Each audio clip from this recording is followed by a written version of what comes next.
Okay, Ranjith കൂടി നമുക്ക് ചേരുന്നു. V S Ranjith, very good morning. V S Ranjith, ഈ ടി ജി മോഹൻദാസിനെ RSS നേരത്തെ തന്നെ തള്ളിപ്പറഞ്ഞിരുന്നതാണ്. അതുകൊണ്ടാണോ BJP നേതാക്കൾ തുറന്ന് പരസ്യമായി പിന്തുണയ്ക്കാഞ്ഞത്? പല പ്രമുഖ BJP അക്കൗണ്ടുകളിൽ, നേതാക്കന്മാരുടെ അക്കൗണ്ടുകളിലും ടി ജി മോഹൻദാസിനെ അറസ്റ്റ് ചെയ്ത വിവരം അറിഞ്ഞിട്ട് പോലുമില്ല എന്നതാണ്. ചില അണികളൊക്കെയാണ് ഈ ടി ജി മോഹൻദാസിന് വേണ്ടിയിട്ട് രംഗത്തിറങ്ങിയതും മുദ്രാവാക്യം വിളിക്കാൻ വന്നതും. അപ്പോൾ ടി ജി മോഹൻദാസിന് പിന്തുണ കൊടുക്കേണ്ടിയിരുന്നു BJP നേതാക്കൾ എന്ന മട്ടിൽ ഒരു ക്യാമ്പയിൻ ഇപ്പോൾ നടക്കുന്നുണ്ടോ വി എസ് രഞ്ജിത്ത്?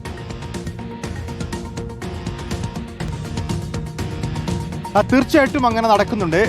സംഘപരിവാറിന്റെ സൈബർ പോരാളികളുടെ താത്വിക ആചാര്യനാണ് ടി ജി മോഹൻദാസ് എന്ന് പറയുന്നത്. കാരണം അവർക്ക് കണ്ടന്റ് കൊടുക്കുന്ന ഒരു മാധ്യമ പ്രവർത്തകനാണ്. ദീർഘകാലമായി സംഘപരിവാറിന് വേണ്ടി ശബ്ദിച്ചുകൊണ്ടിരിക്കുന്ന ഒരു വ്യക്തിയാണ്. അത് ചാനൽ ചർച്ചയിലാണെങ്കിലും സമൂഹ മാധ്യമത്തിലാണെങ്കിലും ഒക്കെ. അപ്പോൾ സ്വാഭാവികമായിട്ടും അദ്ദേഹത്തിന് സൈബർ ഇടങ്ങളിൽ വലിയ പിന്തുണയുണ്ട്. പക്ഷേ BJPയെ സംബന്ധിച്ച് രണ്ട് പ്രധാനപ്പെട്ട കാരണങ്ങൾ ടി ജി മോഹൻദാസിന് പൂർണ്ണ പിന്തുണ കൊടുക്കാതിരിക്കാനുണ്ട്. ഒന്ന്, ടി ജി മോഹൻദാസ് വിമർശിച്ചിരിക്കുന്നത് കേന്ദ്രത്തിൽ BJP സ്വീകരിച്ച നയത്തെയാണ്.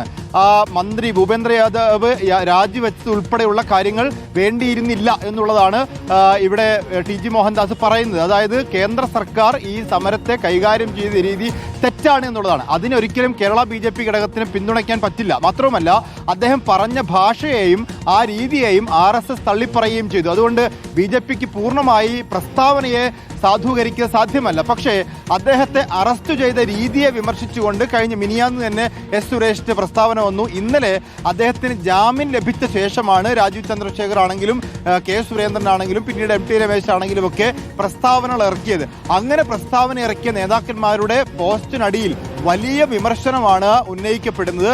അത് BJPയുടെ സൈബർ ഇടങ്ങളിൽ വളരെ ആക്റ്റീവായിട്ടുള്ള മുതിർന്ന നേതാക്കന്മാരായിട്ട് സെൻകുമാർ ഉൾപ്പെടെ TP സെൻകുമാർ ഉൾപ്പെടെ രാജീവ് ചന്ദ്രശേഖറിന്റെ പോസ്റ്റിനടിയിൽ വന്ന് കമന്റ് ഇടുകയും നിങ്ങൾ ടി ജി മോഹൻദാസ് പറഞ്ഞ കാര്യങ്ങൾ മനസ്സിലാക്കാതെ അദ്ദേഹത്തിന്റെ കാര്യത്തെ വിമർശിക്കുന്നു, അദ്ദേഹത്തിന് പൂർണ്ണമായ പിന്തുണ കൊടുത്തില്ല എന്നൊരു വിമർശനമാണ് ഇപ്പോൾ ഉയരുന്നത്. പക്ഷേ BJPയെ സംബന്ധിച്ചിടത്തോളം ടി ജി മോഹൻദാസ് പറഞ്ഞ കാര്യത്തെ പൂർണ്ണമായി പിന്തുണയ്ക്കാൻ സാധ്യമല്ലാത്തൊരു സാഹചര്യവും നിലവിലുണ്ട്. Thank you. വി എസ് രഞ്ജിത്താണ് വിവരങ്ങൾ നൽകിയത്. അപ്പോൾ RSSന് പോലും ദഹിക്കാത്ത കാര്യങ്ങളാണ്.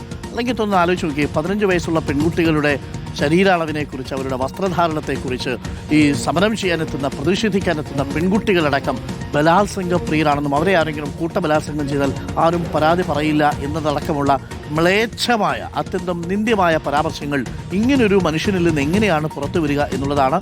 അപ്പോൾ നാക്കെടുത്താൽ വർഗീയ വിഷം ചീറ്റുന്നയാളാണ്, അയാളെ പിന്തുണച്ചില്ല നേതാക്കൾ എന്നുള്ളതാണ് ഇപ്പോൾ ചില അണികളുടെ പരാതി. അതാണ് വി എസ് രഞ്ജിത്ത് ഇപ്പോൾ റിപ്പോർട്ട് ചെയ്യുന്നത്.